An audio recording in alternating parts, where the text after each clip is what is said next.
Good morning, students. Welcome to the beautiful world of biology. And today we are going to discuss the chapter photosynthesis. Last lecture ला आपण बघितलं बेटा absorption spectrum आणि action spectrum काय असणार आहे. बरोबर आहे बाळांनो. आज आपल्याला बघायचं आहे बेटा की absorption spectrum. लास्ट लेक्चरला absorption डॉक्टर इकडे लक्ष द्या. सरळ बसा. रिव्हिजन घेत नाहीये, मुद्दामून घेत नाहीये. आपण नंतर रिव्हिजन घेणार आहोत. absorption spectrum कडे लक्ष द्या. absorption spectrum मध्ये आपण सांगितलं ब्लू रिजन आणि रेड रिजन मध्ये सगळ्यात जास्त absorption होतं. क्लोरोफिल ए क्लोरोफिल बी दोन आपण पिगमेंट घेतले होते. ब्लू लाईट मध्ये क्लोरोफिल बी चे ॲब्झॉर्प्शन जास्त होतं, रेड मध्ये कमी होतं. Chlorophyll A red light blue light मध्ये कमी ॲब्झॉर्ब करतोय पण मॅक्झिमम रेड लाईट मध्ये करतोय. आता आपण काय करतोय बेटा, आता ही सगळी इन्फॉर्मेशन आपल्याला वापरायची कुठे बेटा, ॲक्शन स्पेक्ट्रम शिकण्यासाठी. चला लक्ष द्या सगळ्यांनी. इथं सगळ्यात पहिले मी काय केलं बेटा, इथं ॲक्शन स्पेक्ट्रम शिकतोय. सगळ्यांनी लक्ष द्यायचं आहे बाळांनो. इथं ॲक्शन स्पेक्ट्रम सारखा सोपा पार्ट कुठलाच नाहीये. तुम्हाला व्यवस्थित समजावं म्हणून मी लास्ट लेक्चरचा ॲब्झॉर्प्शन स्पेक्ट्रम परत ड्रॉ करतो. इथं करू का तिकडे करू, इकडे करतो ड्रॉ. चला लक्ष द्या, मग याला नंतर पुसून टाकेल, तुम्ही ड्रॉ करायचं नाही बेटा. ओके चलो लक्ष द्या. इथं काय सांगितलं होतं बेटा, मी सुरुवात कुठून करायची आहे, 400 नॅनोमीटर. मग काय बेटा 500 नॅनोमीटर. मग काय बेटा 600 नॅनोमीटर. मग काय बेटा 700 नॅनोमीटर. बरोबर आहे की नाही बाळांनो. चलो वेवलेंथ इथं काय बेटा ॲब्झॉर्प्शन. क्लोरोफिल ए बेटा ग्रीन कलरने दाखवतोय आपण इथं, बरोबर आहे की नाही. चलो आता रेडने मी क्लोरोफिल ए दाखवून बी दाखवून देतो. हां चलो इथपर्यंत सगळ्यांना आठवतंय आणि एवढंच गरजेचं आहे बेटा आपल्याला. थोडंसं अजून चांगलं समजावून म्हणून मी लिहून देतो इथं ए आणि हा बी. हा इथं काय बेटा मला सांगा बी आणि हा काय ए. चलो क्लिअर आहे बेटा सगळ्यांना ग्राफ. व्हेरी गुड बेटा. काही स्टुडंटने खूप सुंदर मॅसेज लिहिलेत बाळांनो. स्टुडंटने सांगताना एकदम प्रामाणिकपणे सांगितले की सर आरबीसी कसं डिफरन्स आहे. आणि लक्षात घ्या बेटा, तुमच्या या मॅसेजमुळे आरबीसीच्या प्रत्येक टीचरला दाखवले बेटा मॅसेज. आणि सगळ्यांना वाटलं की नाही सर अजून स्टुडंटसाठी काहीतरी. आमची मीटिंग झाली बेटा, आता अजून स्टुडंटसाठी काय वेगळं करता येईल. खूप सुंदर सुंदर पॉईंट्स तयार केलेत बेटा.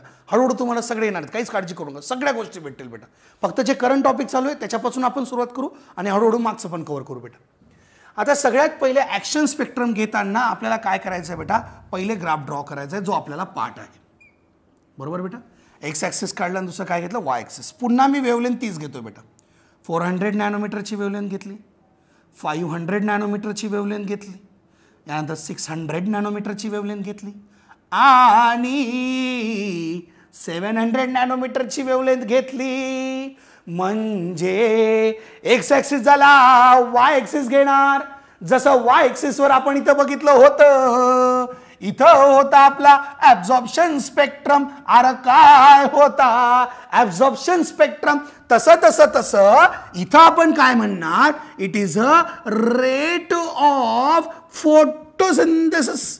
काय होता बेटा, हा रेट ऑफ फोटोसिंथेसिस. मग सर फोटोसिंथेसिसचा रेट कसा बघितला, सर फोटोसिंथेसिसचा रेट कसा बघितला, हे बघण्यासाठी ऑक्सिजन किती इव्हॉल्व झाला, ऑक्सिजन किती इव्हॉल्व झाला हे सुद्धा तितकंच महत्वाचं आहे. म्हणजे एखाद्या रिॲक्शन मधून ऑक्सिजन किती वेळेस बाहेर निघतोय, किती प्रमाणात निघतोय, किती वेळामध्ये किती निघतोय, हेच म्हणजे काय रेट ऑफ फोटोसिंथेसिस. कारण फोटोसिंथेसिसला बघायचं आहे तर कार्बोहायड्रेट किती तयार झाला किंवा ऑक्सिजन किती बाहेर निघाला. ऑक्सिजन किती बाहेर निघाला हे जर समजलं तर झालं. रेट ऑफ फोटोसिंथेसिस आपल्याला समजला. आलं का बेटा सगळ्यांच्या लक्षामध्ये, समजलं बेटा सगळ्यांना, येस ऑर नो. ओके इकडे लक्ष द्या. आता आपण बघतोय बेटा की नेमकं फोटोसिंथेसिसचा रेट आपल्याला कसा दाखवला गेला. नेमका फोटोसिंथेसिसचा रेट आपल्याला कसा दाखवला गेला, हा रेट असा दाखवलाय.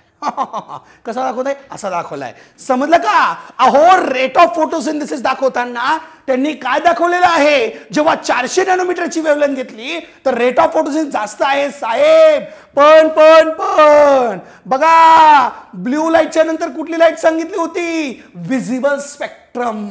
विबग्योर काय सांगितलं होतं, विबग्योर. इथं कोण होतं, इथं होतं ग्रीन कलर. कुठला कलर, ग्रीन कलर.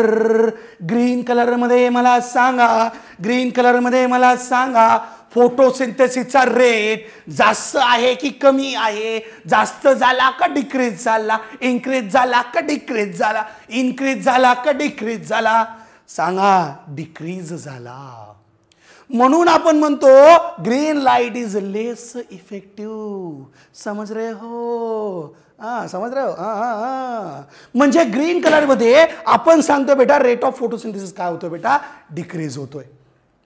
मग दोन कंडिशन आल्या, एक आली ब्ल्यू रिजन, दुसरा आला रेड रिजन. एक आला ब्ल्यू रिजन, दुसरा आला रेड रिजन. याला आपण ब्ल्यू रिजन म्हटलो, याला आपण रेड रिजन म्हटलो. बरोबर आहे की नाही बाळांनो? इतकं तर तुम्हाला क्लिअर झालं. एका ठिकाणी ब्ल्यू, दुसऱ्या ठिकाणी आपण काय म्हणतो बेटा रेड. पण आता याच्यावरून गोष्टींना समजायला शिका. आता बऱ्याच स्टुडंटने जबरदस्त आन्सर दिलेले. सर ब्ल्यू लाईटचे याच्यापेक्षा रेड लाईट महत्त्वाचं आहे का, याची वेवलेंथ जास्त आहे म्हणून एनर्जी कमी असेल आणि ती ॲब्झॉर्ब करता येईल. बेटा तसं तुमचं फिजिक्सचं नॉलेज बरोबर आहे, पण याच्यामध्ये खूप मोठे मोठे कन्सेप्ट येतात बेटा. आता आपण काय शिकलो की आपल्याला रेट ऑफ फोटोसिंथेसिस समजलं. जिथं जिथं आपण म्हणतो ॲब्झॉर्प्शन स्पेक्ट्रम आपल्याला दिसला, इथं ॲब्झॉर्प्शन स्पेक्ट्रम दिसला आणि इथं ॲब्झॉर्प्शन स्पेक्ट्रम दिसला, त्या त्या ठिकाणीच आपण म्हणतो रेट ऑफ फोटोसिंथेसिस काय आपला जास्त होता. बरोबर आहे की नाही बेटा? आता मी अजून एक ग्राफ ड्रॉ करणार. हा ग्राफ आपल्याला NCERT 3 नंबरच्या याच्यावर ग्राफ दिलेला आहे. ओके, इकडचं मी पुसतो बेटा. तुमचा टीचर असून बेटा मी जर कंटाळा करत नाही परत परत ड्रॉ करायला, तर तुम्ही मुळीच कंटाळा करायचा नाही बेटा. एवढं लक्षात ठेवायचं राजा. ओके चलो, इकडे लक्ष आहे बेटा सगळ्यांनी. आता पहिली सगळ्यात महत्त्वाची गोष्ट काय बेटा, आता याच ग्राफला मला ॲज इट इज ठेवायचं आहे. बघा लक्ष द्या मी काय सांगतोय तुम्हाला. एक एक गोष्ट बेटा मी व्यवस्थित रिप्रेझेंट करून देतोय. फक्त तुम्ही काय लक्षात ठेवायचं राजा हो, की आपण जेव्हा शिकतोय पॉइंटला कसं कायमस्वरूपी लक्षात ठेवायचं. सांगा वेवलेंथ काय सांगणार 400 नॅनोमीटर, दुसरी काय सांगणार 500 नॅनोमीटर, तिसरी काय सांगणार 600 नॅनोमीटर, मग काय सांगणार 700 नॅनोमीटर. म्हणजे 400 to 700 नॅनोमीटर काय बेटा मला सांगा. फोटोसिंथेटिकली ॲक्टिव्ह रिजन आहे का इनॅक्टिव्ह रिजन आहे? Active region. Photosynthetically active region म्हणजे कोण? 400 to 700 नॅनोमीटर. अरे कोण? 400 to 700 नॅनोमीटर. पहिला नीटचा क्वेश्चन झाला. पार रिजन कोण? मारुतीचं पार, गणपतीचं पार, हे फोटोसिंथेसिसचं पार आहे. याच्यामध्ये 400 पासून तर 700 पर्यंत नॅनोमीटर पर्यंत आपण काय म्हणतोय, इथं सिम्पलेस्ट काय बाळांनो, ही वेवलेंथ झाली. बरोबर आहे की नाही बेटा? आता इथं मी दोन ग्राफ दाखवणार आहे. इथं मी दाखवणार आहे बेटा ॲब्झॉर्प्शनचा पण दाखवणार आहे आणि इथं रेट ऑफ फोटोसिंथेसिसचा पण दाखवणार. बरोबर बेटा? पण कोणासाठी? हे कोणासाठी बेटा? फक्त क्लोरोफिल ए. कारण का it is a essential pigment. It is a essential pig. Pig म्हणजे डुक्कर, महत्वाचं डुक्कर आहे बेटा. Essential pigment. आलं बेटा सगळ्यांच्या लक्षात? चल इकडे लक्ष द्या. आता आपण काय करू, क्लोरोफिल एचा पहिले ग्राफ ड्रॉ करून. क्लोरोफिल एचा ग्राफ सगळ्यांचा पाठ झाला बेटा इथं.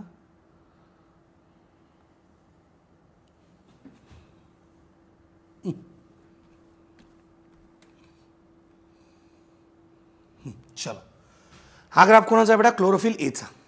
आता ब्ल्यू कलरने मी काय करेल, हाच ग्राफ तिकडे परत ड्रॉ करतो. लक्ष द्या बेटा सगळ्यांनी. ब्ल्यू कलरने हाच ग्राफ मी ड्रॉ केलाय.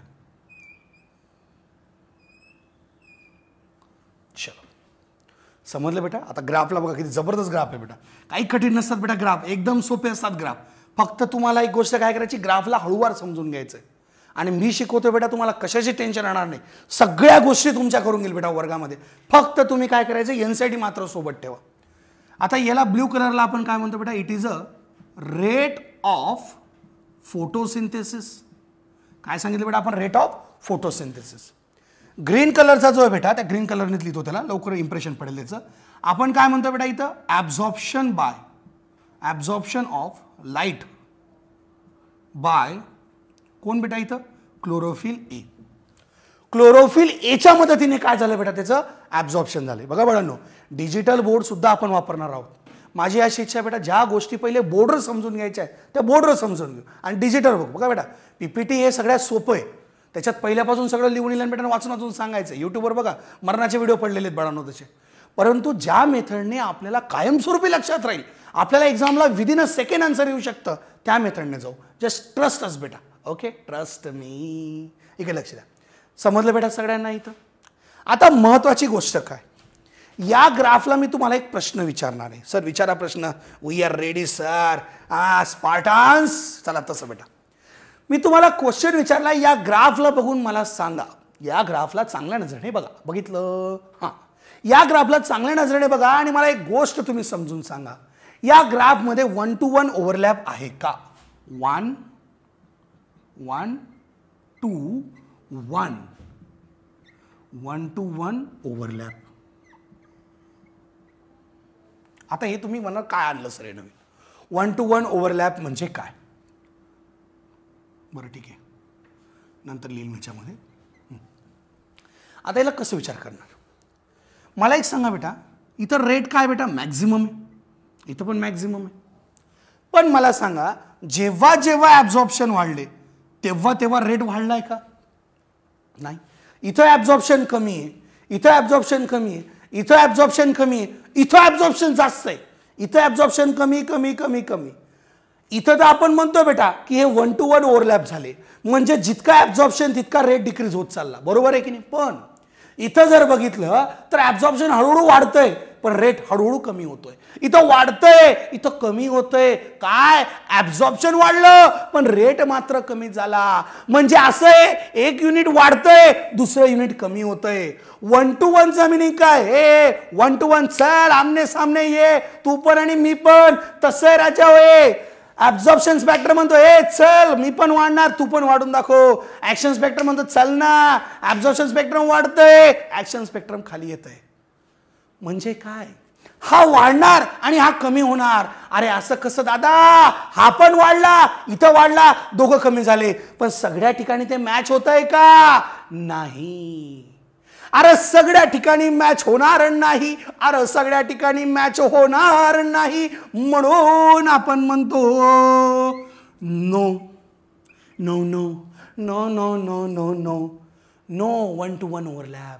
ॲब्झॉर्प्शन स्पेक्ट्रमचा आणि ऍक्शन स्पेक्ट्रमची 1 to 1 ओव्हरलॅप होत नाही. लिहा तिथं 3 नंबरचा ग्राफ, सगळ्यात शेवटी जागा रिकामी आहे, त्याच्या खाली लिहा there is a no 1 to 1 overlap. लिहा there is a no 1 to 1 overlap. NCERT postmortem मध्ये येणार सगळं, पण तुम्ही आता लिहायचं आहे नो 1 to 1 ओव्हरलॅप. लिहलं? झालं सगळ्यांचं लिहून? हा होता बेटा आपला ग्राफ. काय कठीण आहे बे ते ग्राफ? सांगा बरं बेटा. 1 नंबरचे सोपे ग्राफ आहेत बेटा, काही टेन्शन घ्यायचं नाही बाळांनो. सगळं जबरदस्त करणार आहोत बाळांनो आपण. समजलं? हे ग्राफ समजत नाही म्हणे, याच्यासारखे सोपे ग्राफ कुठले नाही. मला सांगा 1 to 1 ओव्हरलॅप म्हणजे काय? आमने सामने हे काट डालेगा, तसं आहे बेटा. हे आठवलं का सगळ्यांना? हा म्हणतो हे तू पण वाढणार, तो म्हणतो नाही यार मी नाही वाढणार, मी कमी होणार. इथंच तर गोष्ट चुकली बेटा. आणि म्हणून आपण म्हणतोय सगळा ताळमेळ खराब झाला. समजलं बेटा सगळ्यांना? चला फटाफटचं लिहून घ्या बेटा सगळ्यांनी. झालं सगळ्यांचं लिहून? से येस ऑर नो? चलो व्हेरी गुड बेटा. आता आपण काय शिकणार आहोत? आज आपल्याला एक गोष्ट शिकायची बेटा. मित्रांनो एक गोष्ट लक्षात घ्या, बऱ्याच स्टुडंटचे मॅसेज जबरदस्त आहेत बाळांनो. ओके, आणि खरंच तुमचे मॅसेज मिळून एक गोष्ट लक्षात ठेवा की ही वेगळ्या प्रकारचं एक सॅटिस्फॅक्शन आहे बेटा. ज्या अर्थी टीचर इथं कोविडमध्ये म्हणजे सगळेच जण हे मदत करत आहेत बेटा. आपण बऱ्यापैकी सगळेजण वर्गात येत आहेत, शिकवत आहेत, रेकॉर्ड करतायत. परंतु याच्यापेक्षा महत्त्वाचं असतं बेटा, जेव्हा टीचरला ते स्टुडंट त्याचा मेसेज पाठवतात, फीडबॅक देतात, होमवर्क पाठवतात, क्लासवर्क पाठवतात, काही काही स्टुडंट त्यांचा व्हिडिओ तयार करतात, एक्सप्लेन करताना तो पाठवतात. म्हणजे याला असं म्हणतात बेटा की जरी आपण म्हणतोय की आपण ऑनलाईनमध्ये वन वे कम्युनिकेशन चालू, फक्त आम्ही रेकॉर्ड करतोय, टाकतोय, तुम्ही कसं बघताय डोंट नो, पण तुमच्या या मेसेजेसने, तुमच्या या फीडबॅकने, तुमच्या होमवर्कने, तुमच्या क्लासवर्कने एक गोष्ट वेगळी येते की नाही कडे स्टुडंट करतायत. म्हणजे तुम्ही घरी बसून आमच्यावर विश्वास ठेवतायत बेटा, आम्ही इथं बसून तुमच्यावर विश्वास ठेवतो. दोघांमध्ये काय कॉमन आहे बेटा? विश्वास, ट्रस्ट. असाच ट्रस्ट पाहिजे बेटा. टुगेदर वी, तुम्ही आणि मी, म्हणजेच RBC टीम, म्हणजे आरसीचा रिप्रेझेंटेटिव्ह बेटा. पूर्ण RCC टीम तुमच्यासोबत आहे, पूर्ण RBC टीम तुमच्यासाठी सोबत आहेत बेटा. फक्त मेहनत करा बेटा. मेहनतीला पर्याय नसतो बाळा. एक गोष्ट लक्षात घ्या, success have many fathers but failure is always orphan बेटा. जेव्हा तुम्ही अपयशी होतात ना बेटा, तेव्हा लोक कोणीच येत नाही. यश वाढलं की हे माझं चुलतं, हे माझं काका, हे माझं असं, पुरं गाव जमा होतं बेटा तिथं. पण हे कामाचं नसतं बेटा. मेहनत करा, तुम्हाला सक्सेस आरामशीर भेटेल बेटा, काहीच काळजी करायची नाही. ओके, चल ऑल द बेस्ट बेटा. बोर्डकडे लक्ष द्या. आता आपण काय करतोय बेटा, आता थोडंसं पुढे जातोय. आपल्याला ग्राफ समजले बेटा, ग्राफ काय काय नाही. मी तुम्हाला फोटो ऑक्सिडेशन एक प्रकार सांगितला होता. काय सांगितलं होतं? सनलाईट खूप जास्त प्रमाणात येते तेव्हा कॅरोटिनॉइड काय करतो, स्वतःकडे लाईट घेतो आणि जेवढी गरजेची तेवढीच पाठवतो. शिकलो होतो की नाही बेटा आपण? हां. आता याला आपल्याला अजून डिटेलमध्ये शिकायचं, पण सध्या नाही. ओके, हळूहळू आपल्याला प्रत्येक पार्ट घ्यायचे आहेत बेटा. ओके, चल बोर्ड लक्षात आहे बेटा सगळ्यांनी.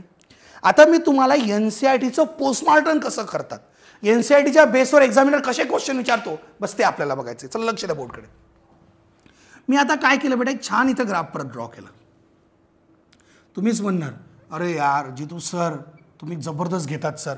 अरे बेटा जबरदस्त ठीक आहे, पण तुम्हाला NCERT वाचता आली ना तरच जितू सर जिंकला, नाही तर जितू सर सरळ हारला बेटा. इथं तुम्ही NCERT वाचा आणि मग सांगा सर RBCच्या प्रत्येक टीचरने आम्हाला सांगितलंय NCERT कसं वाचायचं, आता आम्हाला आवडायला लागले, आम्हाला समजायला लागले, NCERT आम्ही घाबरत नाही सर, आता आम्ही NCERT सोबत खेळायला लागलोय सर. ज्या दिवशी तुमचा असा ॲटिट्यूड असेल बेटा त्या दिवशी RBC टीम जिंकलेली असेल. ओके, आणि आम्ही प्रयत्न जबरदस्त करतोय, फक्त तुमच्यासाठी करतोय बाळाने, एवढं लक्षात ठेवा. आम्ही कधीच हार मारणार नाही बेटा, पण तुम्ही तुमचे प्रयत्न मात्र सोडायचे नाही. बघा किती जबरदस्त पॉईंट काढलाय बेटा. आता व्यवस्थित ऑब्झर्व करायची, गडबड करायची नाही. ओके, आता ब्ल्यू कलर वापरतोय मुद्दा म्हणून लक्ष द्यायचं बेटा सगळ्यांनी बोर्डकडे.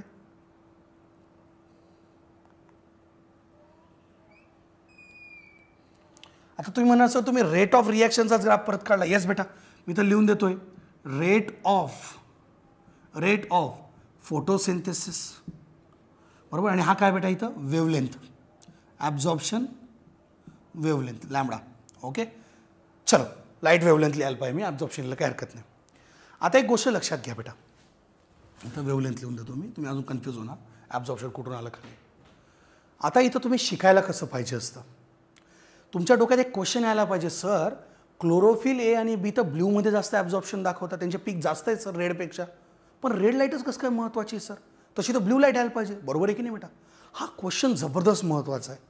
माझ्यासारख्या गरिबाने काय केला बेटा, हा क्वेश्चन तर लिहून घेतला question, Y red light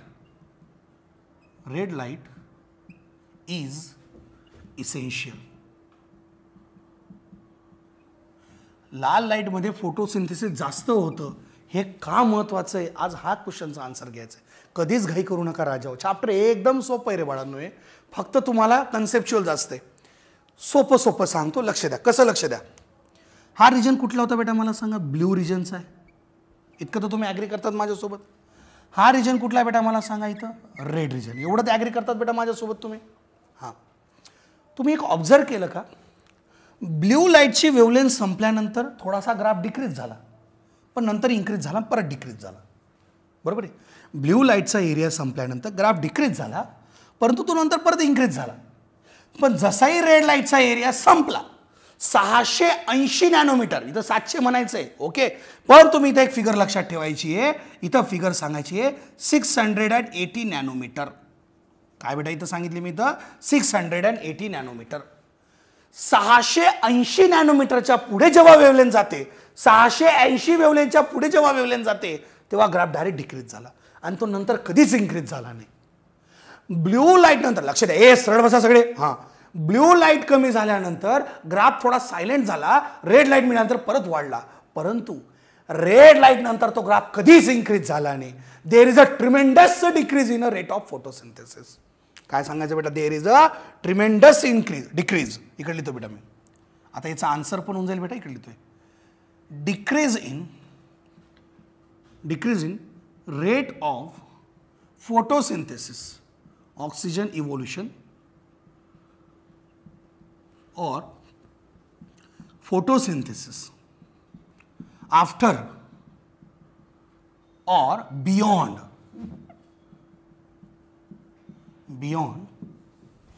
680 nanometer, that is a 700 nanometer. 680 नॅनोमीटरच्या पुढे जेव्हा वेवलेंथ जाते तेव्हा रेट ऑफ फोटोसिंथेसिस काय झाला, डिक्रीज झाला. रेड कलरच्या पुढे गेल्यानंतर रिॲक्शनचा रेट ड्रॉप झाला, खाली गेला, ड्रॉप झाला, खाली गेला, ड्रॉप झाला, खाली गेला. म्हणून याला म्हणतात बेटा, याला म्हणतात रेड ड्रॉप इफेक्ट. काय म्हणतो बेटा आपण याला, रेड ड्रॉप इफेक्ट. काय नाव दिलं बेटा आपण याला, रेड ड्रॉप इफेक्ट. हे महत्त्वाचं आहे बेटा, याला म्हणतात NCERT पोस्टमार्टम. हे खूप मोठा पॉईंट आहे बेटा. पण कसा शोधला आपण हा पॉईंट? NCERT मध्ये दिल्याप्रमाणे जसा ग्राफ डिक्रीज होत गेला खाली, ग्राफ अचानक खाली पडलाय का? कारण रेड लाईटच्या पुढे आलो. जसंही रेड लाईटच्या पुढे आलो ग्राफ डायरेक्ट खाली पडला बेटा. त्याला आपण नाव दिलं बेटा रेड ड्रॉप इफेक्ट. काय म्हटलं आपण त्याला? Red drop effect. काय नाव दिलं बेटा आपण त्याला? Red drop effect. समजलं बेटा? सडन रेड ड्रॉप इफेक्ट काय? लाल लाईटच्या पुढे गेल्यानंतर रेट ऑफ फोटोसिंथेसिस डिक्रीज होणार. यालाच आपण म्हणतो बेटा रेड ड्रॉप इफेक्ट. काय म्हणायचं बेटा त्याला? Red drop effect. आणि याला म्हणतात बेटा NCERT पोस्टमार्टम. बघा बाळांनो, ग्राफवरच माझं हे सेकंड लेक्चर आहे. का? कारण त्या ग्राफला सुंदर, आता सगळे पॉईंट वाचा ग्राफचे. आज तर NCERT RJ मध्ये पण काही पॉईंट टाकलेले आहेत. सगळे कन्सेप्ट समजतील तुम्हाला. मात्र NCERT पहिले व्यवस्थित करा. समजलंय राजाओ? मला सांगायचं येस ऑर नो यार? आले सगळ्यांच्या लक्षात इथपर्यंत? मी साईडला सरकतोय, हे लिहून घ्या. रेड ड्रॉप इफेक्टचा अर्थ काय झाला बेटा इथं? देर is a decrease in rate of oxygen evolution. म्हणजेच काय? फोटोसिंथेसिस. पण केव्हा? After or beyond 680 nanometre. 680 nanometre rate of photosynthesis decrease झाला, कारण त्याच्या पुढची वेवलेंथ आपण ॲब्झॉर्ब कधीच करत नाही. असं का झालं सर? रेड ड्रॉप झालं का सर? पुढे वेवलेंथ का गेली सर? डिक्रीज का झाला? कारण क्लोरोफिल पिगमेंट नंतर त्या लाईटला ॲब्झॉर्ब करत नाही. समजलं का? लाल झालं का तुमचं लिहून? लवकर लवकर लिहा. झालं का? Very good very good very good. आता मी लिहिणार, पुढचा पॉईंट घेणार. जर इथं मी बघितलं बेटा, एक गोष्ट तर मला समजली, तुम्ही इथून पुढे ग्राफला कधीच घाबरणार नाही. आणि योगायोग असा बेटा की मागच्या 2 ते 3 वर्षाला जर ऑब्झर्व केलं तर याच्यावरच्या ग्राफला क्वेश्चन आलेलेच नाहीत बेटा. म्हणून याच्यामुळे काय होऊन गेलं आहे, आपल्याला थोडीशी कंडिशन सोपी भेटलेली. ओके चलो, काही हरकत नाही, चालू असतात बेटा गोष्टी. हळूहळू हळूहळू आपण सगळ्या गोष्टींना पार करून देऊ बेटा. ओके चलो, लक्ष आहे बेटा सगळ्यांनी बोर्डकडे. आता मला काय शिकवायचं आहे बेटा तुम्हाला? मला एक गोष्ट सांगायची बेटा. आज आपण सुरुवात करतो आहोत सगळ्यात पहिल्या आणि बेसिक पॉईंटला बेटा. That is a light reaction. लक्षात आहे बेटा, काय बेटा हे? Light reaction. मित्रांनो, एक गोष्ट लक्षात घ्या बाळांनो, RBCनं बेटा हे खूप मोठं स्वप्न आहे, खूप मोठं. आणि या RBCमध्ये, ॲक्च्युली RCCमध्ये, पण मी आपण RBC बोलूयात, बायोचं लेक्चर चालू आहे म्हणून. याच्यामध्ये फक्त प्रामाणिकपणा आहे बेटा. इथं शिक्षक त्याचा घाम गाळणार आहे बेटा फक्त त्या विद्यार्थ्याचं चांगलं होण्यासाठी. असं कधीच होणार नाही बाळांनो की एखादं रिपीटरला लेक्चर रेकॉर्ड करतो आणि मी तेच तुम्हाला आता 12वीचं लेक्चर म्हणून टाकून देतो. नाही बेटा, नाही. असं केलं तर पाप लागेल. तुम्ही जर एकदा ऑब्झर्व केलं तर रिव्हिजनचे लेक्चरसुद्धा तुमच्यासाठी वेगळे शूट करतोय. का? कशामुळे बेटा? हे सगळं फक्त तुमचं चांगलं होण्यासाठी. आपण क्रॅश कोर्स चालवला बेटा. त्या क्रॅश कोर्सचे लेक्चर जसे तसे आपण कोणाला दिले बेटा? 12वीच्या मुलांना दिले. का? कारण 12वीच्या मुलांना गॅप पडून गेला होता बेटा भरपूर. त्यांना सगळेच्या सगळे टॉपिक बघा बेटा. 12वीच्या स्टुडंटला बेटा आपण 28 चॅप्टर घेतलेले आहेत. 28 चॅप्टर त्यांना पुन्हा शिकवले. 24 चॅप्टरची त्यांची रिव्हिजन करून देतोय बेटा आपण. म्हणून लक्षात घ्या बेटा, RBCना बेटा एक स्वप्न आहे, एक संस्कारांचं घर आहे बाळांनो. प्रत्येक गोष्ट तुमच्यासाठी शेवटच्या श्वासापर्यंत केली जाणार. फक्त तुमचं काय बेटा? तुमचा प्रामाणिकपणा तुमच्यासोबत ठेवायचा. आता लाईट रिॲक्शन म्हणजे काय? आता याच्याबद्दलचे काही कॅरेक्टर्स आपण घेऊ बेटा. जे कॅरेक्टर्स आपण पहिले पण बघितलेले आहेत त्या कॅरेक्टर्सकडे आपण जाऊ. सगळ्यात पहिली गोष्ट, लाईट रिॲक्शन कुठे होते बेटा? तर आपण याचं लोकेशन काय शिकलो होतं बेटा? इन द, कुठे होते सांगा मला? In the grana. कुठे होते बेटा मला सांगता? इथं इन द ग्रॅना, किंवा आपण त्याला काय म्हणतो बेटा? ग्रॅनम, जाना, जानम, तसं ग्रॅना, ग्रॅनम. म्हणजे याचा अर्थ काय झालं? डार्क रिॲक्शन लाईट रिॲक्शनला आपण आज सुरुवात करतोय. खूप सोपे पॉईंट आहे. अरे इतकं जबरदस्त इंटरेस्टिंग आहे ना यार, बस तुम्हाला काय सांगू. आता ग्रॅनामध्ये रिॲक्शन होणार आहे, पण आता विशेष गोष्ट कशी बघा बाळांनो, या रिॲक्शनमध्ये नेमकं काय होतं इथून आपल्याला सुरुवात करायची. या रिॲक्शनला आपण एक नाव दिलं होतं बाळांनो, तुम्हाला आठवत असेल तर. आपण याला म्हणतो बाळांनो फोटोकेमिकल रिॲक्शन. आपण काय नाव दिले बेटा मला सांगायला? Photochemical reaction. बरोबर आहे बाळांनो बेटा. आता याच्यामध्ये काय होतं नेमकं लक्षात द्या बेटा सगळ्यांनी. आपण याला काय म्हणतो की आपल्याकडे वॉटर मॉलिक्यूल आहे, या वॉटरचं ब्रेकडाऊन होणार. हाईट आता मी ट्वाईस करून देतो रिॲक्शन बॅलन्स करण्यासाठी. प्लस मी सांगितलं ऑक्सिजन काय झाला? इव्हॉल्व झाला. तुम्ही एक गोष्ट ऑब्झर्व केली का? आपण काय सांगतोय? वॉटर मॉलिक्यूलचं ब्रेकडाऊन होत आहे. वॉटर मॉलिक्यूलचं ब्रेकडाऊन होणे म्हणजे काय बेटा? इथं ऑक्सिडेशन झालं. काय झालं बाळांनो? इथं ऑक्सिडेशन. म्हणजे तुमच्या लक्षात आलं का बाळांनो इथं? तर आपण सिंपल काय सांगतोय बेटा, ही रिॲक्शन नेमकी काय झाली सर? तर ही ऑक्सिडेशन रिॲक्शन झाली. पण कोणाचं ऑक्सिडेशन ऑफ आपण म्हणतो वॉटर. आता मी वॉटर लिहित नाही परत आपण पूर्ण वॉटरला परत स्टडी करतोय म्हणून मी एक सिंपल लिहितो फक्त इथं ऑक्सिडेशन रिॲक्शन. काय बेटा मला सांगा इथं ऑक्सिडेशन रिॲक्शन. समजलं. हे काय बेटा मला सांगा एक पहिले तर फोटोकेमिकल रिॲक्शन आहे. वॉटर मॉलिक्यूलला ब्रेकडाऊन केलं म्हणून आपण हिला काय म्हटलं बेटा that is a oxidation reaction. हिला शोधली कोणी होती? लाईट रिॲक्शन कोणी शोधली बेटा? रॉबर्ट हिलने. म्हणून याला म्हणतात बेटा हिल रिॲक्शन. काय नाव बेटा हिचं? Hill reaction. हा आलेला जिपमरचा क्वेश्चन आहे. Which reaction represent the hill reaction? Answer that is called as light reaction. समजलं बेटा सगळ्यांना इथपर्यंत? गुड बेटा. पण मित्रांनो आता हिलचा कन्सेप्ट आपण परत घेतो. हिल साहेबांनी काय सांगितलं होतं? चला लक्षात एकदा. हिल साहेबांचं म्हणणं काय होतं की आपण वॉटरबद्दल बोलत राहतो. हा वॉटर मॉलिक्यूल काय करतोय? स्वतःच्या हायड्रोजनला रिलीज करतो आणि ऑक्सिजन मॉलिक्यूल इव्हॉल्व करतो. बरोबर बेटा. काय केलं बेटा याने? हायड्रोजन जो होता त्याला ब्रेकडाऊन केलं, वॉटरला ब्रेकडाऊन केलं, हायड्रोजन रिलीज केला, ऑक्सिजन मॉलिक्यूल इव्हॉल्व केला. बरोबर आहे. आता हिल साहेब काय म्हणतात की हा जो हायड्रोजन आहे वॅनिल साहेबांनी सांगितल्याप्रमाणे वॅनिल साहेबांनी काय सांगितलंय? हायड्रोजन कुठून येतो? वॉटरकडनं. रॉबर्ट हिल साहेबांनी पण हेच सांगितलं, तो कुठून येतो? वॉटरकडनं. पण रॉबर्ट हिल साहेब म्हणताय की याला वापरणारा असणार आहे DCPIP. हा कोण आहे? Artificial hill reagent. हा कोण आहे बेटा? Artificial hill reagent. याने काय केलं? DCPIPने वॉटरमधल्या हायड्रोजनला वापरलं आणि याने घेऊन घेतलं. मग हिल साहेबांचं म्हणणं होतं की असाच नॅचरली कोणीतरी आहे. नॅचरली काय झालं? याला वापरलं बेटा इथं ट्वाईस NADP+ ने. हायड्रोजन कोणासोबत कंबाईन झाला? ट्वाईस NADP+ मध्ये. ज्याचं कन्वर्जन कशात झालं? Twice NADPH. कशात बेटा इथं? Twice NADPH. मग हा कोण झाला इथं? हा कोण आहे? तर natural reagent, natural hydrogen accepting, natural hydrogen accepting reagent. झालं बेटा सोपं. बघा काहीच टेन्शन घ्यायचं नाही बाळांनो. ओके. त्या लेक्चरला काही मुलांना कन्फ्युजन झाले म्हणून ते लेक्चर परत शूट करून टाकलेलं आहे बाळांनो. ओके. ते पण बघून घ्या. आता एक गोष्ट लक्षात घ्या बेटा, लाईट रिॲक्शनमध्ये आपण काय शिकणार आहोत? लाईट रिॲक्शनमध्ये आपण बघतोय की सनलाईट जो आहे या सनलाईटमध्ये काय रिॲक्शन कशी होणार आहे. सनलाईटला वापरलं जातंय वॉटरला ब्रेकडाऊन करण्यासाठी. सनलाईटला कशासाठी वापरतोय आपण? वॉटरला ब्रेकडाऊन करण्यासाठी वापरतोय. पण या वॉटरला ब्रेकडाऊन करताना आपल्या लक्षात एक गोष्ट येते बेटा की हायड्रोजन रिलीज होणार. हा हायड्रोजन कोण वापरतोय बेटा? नॅचरल रिएजंट वापरतोय ज्याचं नाव आहे NAD+. ज्याचं कन्वर्जन कशात झालं बाळांनो? NADPH. कशात झालं? NADPH. NADP+ ने त्याला घेतलं, त्याचं कन्वर्जन झालं मित्रांनो NADPH मध्ये. मग आपण काय शिकलो? लाईट रिॲक्शनचं मी इंट्रोडक्शन करतोय बेटा. लाईट रिॲक्शनचे बरेच पॉईंट असे सुंदर आहेत बेटा, जे नेक्स्ट लेक्चरला घेणार आहेत बाळांनो मी. ओके. काही काळजी करायची नाही. आपण उद्याच्या लेक्चरला नेक्स्ट लेक्चरला जबरदस्त कन्सेप्ट घेणार आहोत बाळांनो. पिगमेंट सिस्टीम म्हणजे काय, क्वांटाझोम म्हणजे कसं असतं, पिगमेंट सिस्टीम फर्स्ट काय, सेकंड काय, रिॲक्शन कशी होते, लाईट कसं ॲब्झॉर्ब होतो. ओके. आणि मग हळूहळू पुढे जाऊ बेटा. आपण मला सांगा इथपर्यंत समजलंय सगळ्यांना? से येस ऑर नो यार? आलं लक्षात? काय शिकलो आपण आजच्या लेक्चरमध्ये? काय शिकलो ते बघा. ॲक्शन स्पेक्ट्रम आणि ॲब्झॉर्प्शन स्पेक्ट्रम 1 to 1 ओव्हरलॅप आहेत का? नाही. 1 to 1 म्हणजे पॉईंट टू पॉईंट ओव्हरलॅप आहे का? ज्या पॉईंटला ॲब्झॉर्प्शन इन्क्रीज झालं त्याच पॉईंटला ॲक्शन स्पेक्ट्रम पण इन्क्रीज झालाय का? नाही. नो. बरोबर आहे. दुसरी गोष्ट, कुठल्या लाईट स्पेक्ट्रम सगळ्यात महत्त्वाचा आहे? रेड. कारण त्याच्या पुढे वेव्हलेंथ ॲब्झॉर्ब केली जाते का? नाही. तिथून डायरेक्ट ड्रास्टिकली काय होतं? डिक्रीज होतं. आणि एनर्जी कोणाची जास्त असते बेटा मला सांगा?